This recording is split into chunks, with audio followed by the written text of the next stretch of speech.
नमस्कार मित्रों, buzzing stocks पर आप सभी का बहुत बहुत स्वागत है। आज रविवार है और आज मैं लगभग 2 महीने बाद से दोबारा आप सबके सामने उपस्थित हूँ, क्योंकि मेरे कुछ अपनी निजी व्यस्तताएं थी जिसकी वजह से मैं ट्रैवल कर रहा था और आज मुझे समय मिला है तो मैं पुनः आप सबके सम्मुख उपस्थित हूँ 2 नए ब्रेकआउट स्टॉक्स को लेकर। और आज की वीडियो में हम बात करने वाले हैं 2 ऐसे ब्रेकआउट स्टॉक्स की जहां पे मुझे लगता है कि एक अच्छा खासा मोमेंटम हमें देखने को मिल सकता है। साथ ही साथ हम निफ्टी की भी बात करेंगे। तो मित्रों, अगर आप चैनल पर नए हैं तो चैनल को सब्सक्राइब कर लें, वीडियो को लाइक कर दें और अपने मित्रों में शेयर करें। तो आइए शुरू करते हैं बिना किसी विलंब के।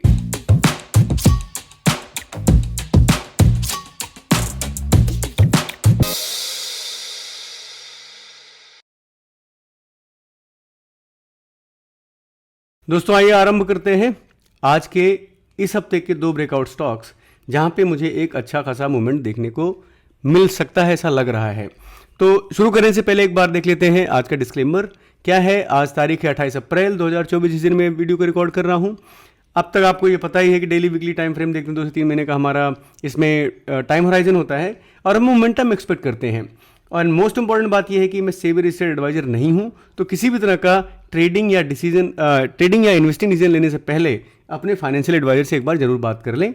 स्टॉक जो मैं यहाँ डिस्कस करूंगा वो सिर्फ और सिर्फ एजुकेशनल पर्पज़ के लिए है, प्राइस एक्शन सिखाने के लिए है, किसी तरह की बाइंग और सेलिंग रिकमेंडेशन नहीं है। तो कृपया जो मैं यहाँ पे जिन स्टॉक की बात कर रहा हूँ वो खरीदने के लिए नहीं है, सिर्फ समझने के लिए है। तो आप क्योंकि लास्ट वीडियो मैंने जब बनाया था वो 23 फरवरी को शायद बनाया था, तो पहले एक बार उस पर भी चर्चा करेंगे कि लास्ट टाइम जहाँ पे 23 फरवरी जो 2 स्टॉक की मैंने चर्चा करी थी उनमें क्या हुआ है।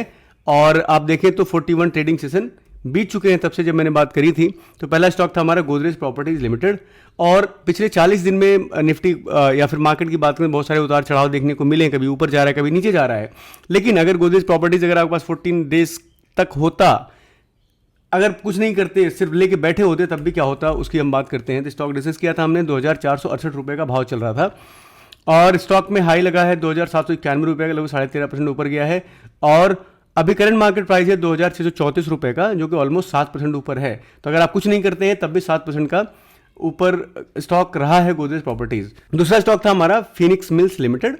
इसको हमने डिस्कस किया था 2910 रुपये पे, हाई लगा 3265 रुपये का, लगभग 12.5% का। और करंट मार्केट प्राइस चल रहा है 3091, जो कि 6.5% ऊपर है, 6.3% ऊपर है। तो आप देखें दोनों स्टॉक में 41 सेशन में स्टॉक जहां पे हमने जो सिलेक्शन की बात करते हैं स्टॉक की, तो आप देखिए 40 दिन में मार्केट ऊपर गए, कुछ स्टॉक ज़्यादा भी गए होंगे। अगर आप तसल्ली से किसी के पास ये भी होता है तो उसमें भी लगभग 6.5% का रिटर्न दोनों स्टॉक में मिला है, which is close to the FD return in 41 trading sessions. तो अब आइए शुरू करते हैं इस हफ्ते के जो आने वाला मंडे है, कल की बात करते हैं। कल जो 2 स्टॉक्स मुझे लगता है कि वहाँ पे हमें कुछ अगले 2-3 महीने तक तेजी देखने को मिलेगी, वो कौन कौन है। तो पहला स्टॉक है उसमें एनएलसी इंडिया लिमिटेड, पीएसयू है। क्या करती है, इसका इंडस्ट्री क्या है, पावर जनरेशन एंड डिस्ट्रीब्यूशन का काम करती है। सेक्टर पावर है इसका। मार्केट कैप की बात करते हैं 34,742 करोड़ का मार्केट कैप है। करंट प्राइस चल रहा है 250 रुपये का। स्टॉक का पी है 13.5% और इंडस्ट्री का प्राइस अर्निंग मल्टीपल है 25.2, तो ये कंपेरेटिवली सस्ता है। आरओई की बात करते हैं 15.5 है, आरओसी है 13.5। फ्री कैश फ्लो की बात करते हैं पिछले 5 साल में तो 1235 करोड़ का है और प्रमोटर होल्डिंग है 72.2%, तो लो फ्लोट स्टॉक है। और हम नेट प्रॉफिट की बात करते हैं तो सितंबर में इसका नेट प्रॉफिट Q2 में था 1086 करोड़ का और दिसंबर क्वार्टर में 254 करोड़ था। तो आपको लग रहा होगा बहुत ज़्यादा डीप है, क्योंकि इसमें जो सितंबर क्वार्टर था उसमें अदर इनकम्स थी, जिसकी वजह से आपको ये ज़्यादा इन्फ्लेटेड नंबर दिख रहा है। अगर आप इसकी रेवेन्यू देखेंगे, इसका ऑपरेटिंग मार्जिन देखेंगे तो सारा ही बढ़ रहा है। यहाँ पे जो आपको ये दिख रहा होगा कि ये कम हो गया है, जो डिग्रोथ दिख रही है 76% की, that is because of September quarter में यहाँ पे अदर इनकम थे, लगभग 1500 करोड़ की थी, इस वजह से ये दिख रहा है। अदरवाइज अगर आप अदर इनकम्स को हटा देंगे तो इसमें दिसंबर क्वार्टर में इनका नेट प्रॉफिट पिछले से बढ़ा है। दूसरा स्टॉक है हमारा आईआरएफसी लिमिटेड। इसको हमने बहुत ट्रेड किया है, लगभग जब पहली बार हमने इसके बारे में बात करी थी तब ये तब से लगभग 400% का रिटर्न दे चुका है। जब पहले हमने इसको आइडेंटिफाई किया था अपने टेलीग्राम ग्रुप में, इसके बारे में बात करी थी, तब ये करीब 32 या 33 रुपये पे चल रहा था। उसके बाद से स्टॉक में 300-400% का मूव आया है। 3 बार हमने इसको ट्रेड किया अलग अलग टाइम पे और अभी ये दोबारा से एक कंसोलिडेशन करने के बाद से रेडी होता हुआ दिखाई पड़ रहा है। तो इसकी एक बार हम बात कर लेते हैं। फिनेंस रेलवे की फाइनेंसिंग करती है, जैसा इसका नाम है Indian railway financing corporation. Finance term lending करती है, 2,06,548 करोड़ का मार्केट कैप है, करंट प्राइस है 158, पी इसका थोड़ा महंगा है, स्टॉक भी 13.4.2 है, इंडस्ट्री पी 17.1 है, ROE 14.7%, ROCE 5.32%। चूंकि ये लोन बांटती है इसलिए इसका कैश फ्लो आपका नेगेटिव में दिख रहा है। प्रमोटर होल्डिंग है 86.4%। ये एक रीज़न है, एक और तगड़ा रीज़न है जिसकी वजह से तेज़ी से चलता है, क्योंकि फ्लोट शेयर्स बहुत कम है इसके मार्केट में। हम प्रॉफिट की बात करते हैं, Q2 में 1550 करोड़ का प्रॉफिट था और ये बढ़ के 1604 करोड़ हुआ है, जो लगभग 3.5% का ग्रोथ हुआ है। ये दो स्टॉक है, हालांकि लगभग मेरे इस बार के आज के स्क्रीनर में लगभग 7 से 8 स्टॉक ऐसे दिख रहे हैं जो बहुत इंटरेस्टिंग हैं, लेकिन ये दो हैं जिनके बारे में मुझे लगता है कि जो मुझे ज़्यादा बेहतर लगे। हालांकि 7-8 और थे जो मुझे और अच्छे लगे, उनको मैं टेलीग्राम ग्रुप में ऑब्वियसली आने वाले दिनों में शेयर करूंगा। और IRFC तो शायद मैंने कल फ्राइडे को टेलीग्राम में शेयर भी किया था कि इसको एक देखा जा सकता है कि यहाँ पे चार्ट अच्छा दिख रहा है और प्राइस एक्शन अच्छा है। तो आइए चलते हैं चार्ट पे और इनके बारे में बात करते हैं। तो दोस्तों सबसे पहले हम निफ्टी की बात करते हैं। निफ्टी का डेली चार्ट है और जैसा आपको अब तक आप लोगों ने सीख लिया होगा कि कैसे चैनल ड्रॉ करते हैं। चैनल के लिए आप देखिए तो ये यहाँ पे नीचे एक ट्रेंड लाइन है और ये चैनल लाइन है। तो इसमें आप देख रहे होंगे कि 1 2 3 एंड ऊपर देखें तो 1 2 दो जगह पे जो वैलिड ट्रेंड लाइन है और वैलिड चैनल है। तो चैनल में मार्केट चल रहा है अभी एक अपवर्ड स्लोपिंग बुल चैनल है, तो यहाँ पे सपोर्ट ले रहा है, ऊपर जा रहा है। और ये मिडिल लाइन है, तो आप देखें तो ये मिडिल लाइन के आसपास पे यहाँ पे सपोर्ट लिया है और जो ये ऊपर जा रहा है, ये अगला रेजिस्टेंस आपको इसी चैनल लाइन के आसपास देखने को मिलेगा। लेकिन ये जो है एक बेरिश बार जरूर दिख रही है, इसको आप पॉज बार बोल सकते हैं कि ये पॉज है यहाँ पे। जब तक इस लाइन ब्लू लाइन जो आप देख रहे हैं इसके ऊपर है, तब तक मैं इसको तेजी में ही मान के चलूंगा। मैं अभी इस पर बेरिश नहीं हो रहा, क्योंकि ये एक लेग 1 है और ये एक पॉज है। यहाँ से लेग 1 होता है और ये दिस में come down here and this में go again up from this place and this would be the resistance. तो हमें क्या करना है, अभी भी निफ्टी इनहेरेंटली बुलिश है जब तक कि चैनल के आसपास नहीं आ जाता है। और जब तक इस लाइन के ऊपर है, जो ब्लू लाइन आप देख रहे हैं, जब तक इसके ऊपर है तब तक मैं इसमें अभी शॉर्ट करने के लिए अवॉइड ही करूंगा, एटलीस्ट पोजिशनल। इंट्राडे में तो आप कुछ भी कर सकते हैं, दैट डिपेंड्स, क्योंकि आपको आपकी पोजीशन एक दिन में ही काटनी होती है। लेकिन पोजिशनली अभी मैं शॉर्ट के लिए नहीं उत्सुक हूँ। इसमें मुझे लग रहा है कि अभी भी जान बाकी है। ये आप देखें एक लेग 1 है, ऊपर आपको एक रिट्रेसमेंट दिखेगा और उसके बाद ये ऊपर जाएगा। आप यहाँ पे देखें, दिस इज सिग्निफिकेंट लो और ये अभी भी बंद हुआ है मार्केट, इसको ऊपर बंद हुआ है। अगर गैप डाउन ही नीचे खुलता है that is different story then. लेकिन अगर फ्लैट खुलता है और इस लाइन के ऊपर रहता है तो अगेन मुझे लगता है कि यहाँ से पोजिशनली बुलिश होना चाहिए। अगर ये मंडे को इसके नीचे खुलता है, यहाँ कहीं खुलता है और नीचे आता है, तो obviously then will be bearish. But given the current situation, अगर मैं अभी देख रहा हूँ और अभी मुझे इस पे ट्रेड लेना है तो मैं बेरिश ट्रेड अभी नहीं लूँगा। That's what I mean by this. अब आते हैं हम NLC इंडिया पे। मैं अभी टेलीग्राम में जब कुछ दिन पहले किसी मित्र का किसी ने चार्ट शेयर किया था। एक्चुअली टेलीग्राम में हमारे 2 ग्रुप हैं, एक जहाँ पे चैनल है जहाँ पे मैं शेयर करता हूँ और एक हमारा डिस्कशन ग्रुप है जहाँ पे लोग हैं, कम्युनिटी मेंबर्स हैं, वो आपस में बातें करते हैं, चार्ट शेयर करते हैं, हम उसमें इंटरेक्ट करते हैं, एक दूसरे से बातें करते हैं, डाउट शेयर करते हैं। और हम वहाँ पे किसी तरह की बाइंग सेलिंग की बात नहीं करते हैं, हम सिर्फ चार्ट शेयर करते हैं और हमें जो चार्ट का स्ट्रक्चर अच्छा लगता है हम उस पर बात करते हैं। तो हुआ क्या, मुझे याद आ रहा है कि एक मित्र ने अरविंदो फार्मा का शायद या अशोक लीलैंड का चार्ट भेजा था। तो मैंने चार्ट देखते ही बोला कि यार मेरे को ये पसंद नहीं आ रहा है, बिकॉज ये बहुत चॉपी चार्ट है and I preferred smooth charts. तो व्हेन आई से स्मूथ चार्ट इसमें एक रिदम होता है। रिदम कैसे होता है, अब मैं इससे दिखाता हूँ। ये वीकली चार्ट है NLC इंडिया का, आप यहाँ देखें and now you will understand जो मैं इस चार्ट के थ्रू बताने की कोशिश कर रहा हूँ कि why I like smooth chart, जिसमें एक रिदम हो, जिससे आपको आइडेंटिफिकेशन में आसानी होती है।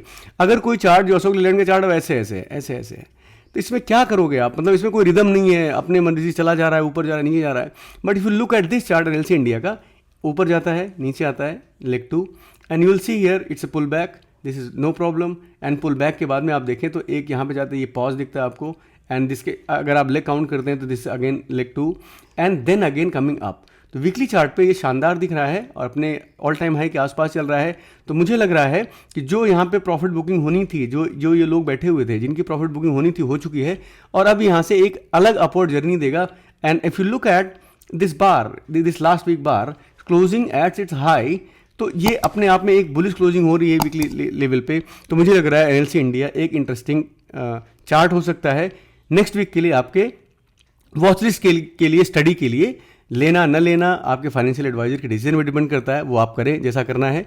मेरा कहना इतना सा है कि जो चार्ट दिख रहा है बहुत स्मूथ चार्ट है, बहुत रिदमिक चार्ट है, और आप समझो ना कि इट्स लुक लाइक वेरी बहुत फाइन चार्ट है, शोर नहीं इसमें, ये प्यार से चलता है, ऊपर आराम से ऊपर जा रहा है। यहाँ पे लोगों ने जिनको प्रॉफिट बुक करना था, जिनका हाजमा कम था, वो यहाँ से निकल गए, अब दोबारा से ऊपर जाने की तेज़ी में दिख रहा है। तो एनएलसी इंडिया मेरी पसंद का पहला चार्ट है इस वीक के लिए, और इसी को हम डेली चार्ट पे देखते हैं। और आप देखिए, किसी ने ब्रूसली से कहा था शायद, या ब्रूसली का कोट है कि आपको यूनिट, मैं उस बंदे से डरता हूँ जो एक ही किक को बार बार प्रैक्टिस करता है, न कि जिसको 1000 किक्स पता हूँ। तो मेरा स्टाइल ये है कि I prefer to find a setup जो मुझे बार बार पैसा दे रहे हों। बार बार बोले तो 10 में से कम 6 बार मुझे उसमें विनिंग हो जाए, 4 बार मेरा स्टॉप लॉस लग जाए, क्योंकि 100% नहीं होगा। तो I prefer to practice that chart setup जिस पे मुझे आउटपुट आता है एटलीस्ट 60% ऑफ द टाइम। तो अब एनएलसी इंडिया को आप डेली चार्ट पे देखें तो आपको क्या दिख रहा है, यहाँ से ऊपर आता है, यहाँ से एक आपको प्रॉफिट बुकिंग देखने को मिलती है। ये आप चैनल देखें, एक ट्रेंड लाइन है, ट्रेंड लाइन का ब्रेकआउट होता है। ब्रेकआउट होने के बाद एक ये एरिया था जहाँ से ये आप ओवरशूट हुआ था, ट्रेंड लाइन को ओवरशूट हुआ था प्राइस का, फिर ये नीचे चैनल में आ जाता है या ट्रेंड लाइन के अंदर आ जाता है, and you will see here एक डबल बॉटम बन रहा है, and this is the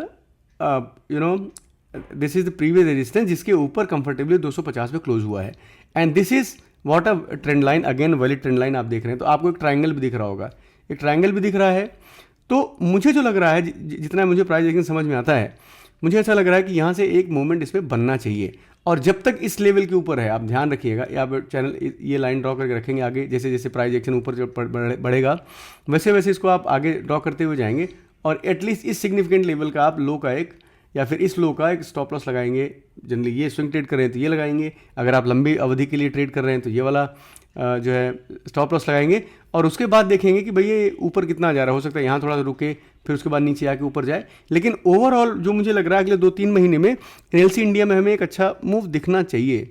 at least 300 तो मैं एक्सपेक्ट कर ही रहा हूँ, वो आना चाहिए अगर everything goes right, and probability of my success 60% here. मैं 90% या 80% नहीं बोल रहा, मैं बोल रहा हूँ कि जो मेरा जो जनरल रेशियो है, विनिंग रेशियो 60-40 होना चाहिए। तो your mathematics is good in terms of making profits. तो अगर ये सेटअप 6 बार भी चलता है तो मेरा पैसा बन जाता है। लेकिन और आप जो मेरे टेलीग्राम ग्रुप में हो मित्र, वो जानते हैं कि जनरली मेरे चार्ट सेटअप इस तरह के होते हैं जहाँ पे एक अच्छा खासा ब्रेकआउट दिखता है, बुलिश बार दिखती है, और किसी तरह का एक खास पैटर्न होता है। तो आपको खास पैटर्न यहाँ पे दिख रहा है एक असेंडिंग ट्रायंगल का, तो यहाँ से ब्रेकआउट दिख रहा है, एंड एटलीस्ट आप तो ये हाई तो एक्सपेक्ट कर ही सकते हैं आने वाले कुछ दिनों में।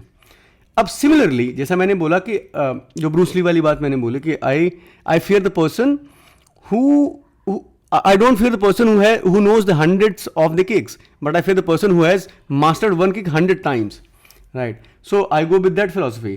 And अब आते हैं उसी फिलोसफी चलते हुए IRFC का चार्ट देखते हैं क्या दिख रहा है। अगर आप कंपेयर करें एनएलसी इंडिया का चार्ट और IRFC का चार्ट, सेम डिट्टो मिलेगा आपको। Again you can find rhythm into it, ऊपर जाता है प्रॉफिट बुकिंग होती है, ऊपर जाता है प्रॉफिट बुकिंग होती है, और अगेन आप देखिए ये जो एक कंसल्टेशन का फेज था इसके ऊपर से निकलता है, and you look at the bullish closing देखिए आप, बुल्स की पावर देखिए, बिल्कुल ऊपर जाके 158 पे, विग भी नहीं दिख रही है आपको, वहाँ पे आप क्लोज किया हुआ। तो you can assess the bullish power. अब ये पिछले 6-7 वीक की क्लोजिंग देखिए आप, ये देखिए ये डोजी बार्स बन रही हैं, और पहली बार है इस बुलिश बार के बाद में, ये कब की बात है 2000 जनवरी 24, जब भी ये वाली बार के बाद में पहली बार इतनी स्ट्रांग बार, देखो ये बिल्कुल ऊपर तक शेप्ड बॉडी मोरबुजू बार बनी हुई है। Look at here, similar fashion में पहली बार इतने वीक के बाद ये ऐसी बार बनी जिसमें न ऊपर वीक दिख रही है आपको, न नीचे वीक दिख रही है। तो this showing a strong presence of the bulls at this counter. तो वीकली चार्ट पर अगर मैं आपसे देखता हूं और मेरा विजन है कुछ दिन होल्ड करने का, 2-3 महीने का, I think here you can see some action. और आपको स्टॉप लॉस पता है कि आप सिग्निफिकेंट स्विंग लो का स्टॉप लॉस लगाएंगे, क्योंकि चांसेस हैं कि everything doesn't go as per your wish in the market, so always be prepare for the worst outcome as well. तो मैं एंटिसिपेट कर रहा हूँ, ऐसे में मुझे ऐसा लग रहा है कि यहाँ से एक तेजी आपको देखने को IRFC में मिल सकती है। Now let's look at the same chart at daily chart. अब डेली चार्ट पे आप क्या देख रहे हैं, IRFC का डेली चार्ट है और कुछ मित्रों ने इसमें अच्छा खासा पैसा बनाया है। अब अगेन देखिए वीकली चार्ट पे भी सेम स्ट्रक्चर है, जैसा एनएलसी इंडिया का था वैसे IRFC का है। सेम ब्रेकआउट दिख रहा है आपको, सेम लाइन मैंने यहाँ ड्रॉ करी जो एनएलसी इंडिया में थी। यहाँ पे आप देखें तो ये आपकी एक फॉलिंग ट्रेंड लाइन है, यहाँ पे ब्रेकआउट होता है, डबल बॉटम बनता है और ये पिछला सिग्निफिकेंट जो जहाँ से एक ये नीचे आया था स्टॉक, उसके बाद से उसके ऊपर क्लोजिंग दे रहा है बिल्कुल अपने टॉप पे। तो एटलीस्ट पहला टारगेट 192 ही आप रखेंगे, क्योंकि यहाँ से पहली बार रेजिस्टेंस हो सकता है, यहाँ सप्लाई आपको कुछ दिखे। लेकिन मुझे लगता है आने वाले कुछ दिनों में, शायद एक महीने में, आपको ये नंबर देखने को मिल सकता है। और इसको मैं देखता हूँ कि जब मैंने पहली बार इससे बात की, देखो ये ड्रॉ किया हुआ मैंने, कितना था ये, पहली बार हमने यहाँ पे बात करी थी, तब ये उसके बाद से 461% का रिटर्न दे चुका है।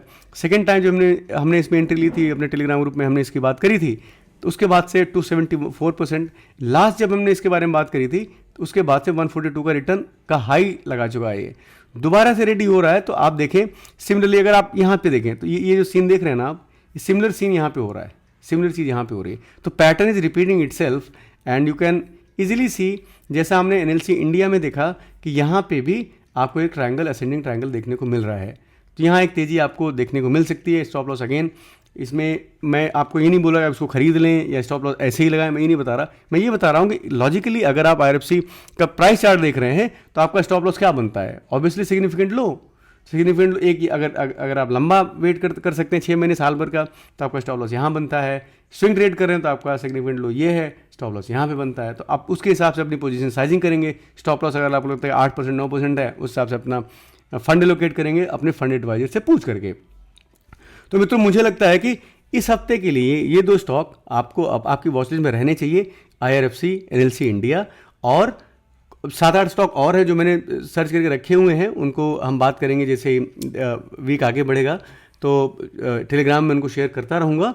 और अगर आप जुड़ना चाहते हैं मुझसे तो टेलीग्राम चैनल का लिंक नीचे दिया गया है, जहाँ पे हम कोशिश करते हैं नॉलेज इम्पार्ट करने की। किसी तरह का कोई चार्ज वार्ज नहीं है। I mean see nobody savvy research advisor there. We discuss and we clear the doubt and we love to talk about the markets and price. That's all. So मित्रों, इस हफ्ते के लिए इतना ही। आप सबका समय देने के लिए बहुत बहुत आभार, धन्यवाद।